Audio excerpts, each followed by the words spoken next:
आज होता वीकडे आणि वीकडे म्हणजे ऑफिसचं काम आणि गणपतीनंतर ऑफिसचं काम करायला एवढा कंटाळा येतोय ना, बट नाही मला करायला लागणार आहे. बट त्याच्या आधी I thought of doing some cleaning बेडरूमचं क्लीनिंग आणि किचनचं क्लीनिंग. मी फटाफट बेडशीट धुवायला टाकली. तुम्ही ही फ्लोरल बेडशीट बघितली असेल, ती मला एवढी आवडते ना, ती मी मिशोवरून मागवलेली and that look so pretty. Even this yellow bedsheet is from Meesho. त्याला 1 वर्ष झालं, सो थोडीशी फेड झाली आहे ती, but the material is cotton and it's good. आता माझ्याकडे थोडासाच वेळ होता जेवण बनवायला आणि थोडंफार किचनचं आवरायला. सो मी फटाफट किचनमध्ये गेली आणि तिकडचं आवरलं सगळं आणि त्याच्यानंतर मी लंच बनवायला घेतला. आज लंचमध्ये मी बनवणार होती कॅप्सिकमची पीठ पेरून भाजी आणि पोळ्या. ही भाजी खूप सिम्पल आहे. तेलामध्ये मोहरी, हळद, लाल तिखट, नंतर कॅप्सिकम टाकून सॉते करून घ्यायचं. मी याच्यात गूळ पण घालते.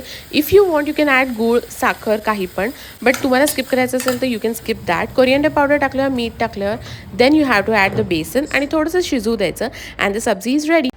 मस्त झालेलं. मी फटाफट जेवली आणि मी कामाला बसली बिकॉज मला आफ्टरनून किंवा नाईट शिफ्टसारखं काम असतं. So I did that. Calls होते, खूप जास्त कॉल्स होते.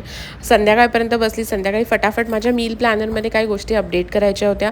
So I did that. काम झाल्यानंतर मी मल्टीमिलेट खिचडी बनवलेली डिनरमध्ये and then I ended my day. Thank you for watching.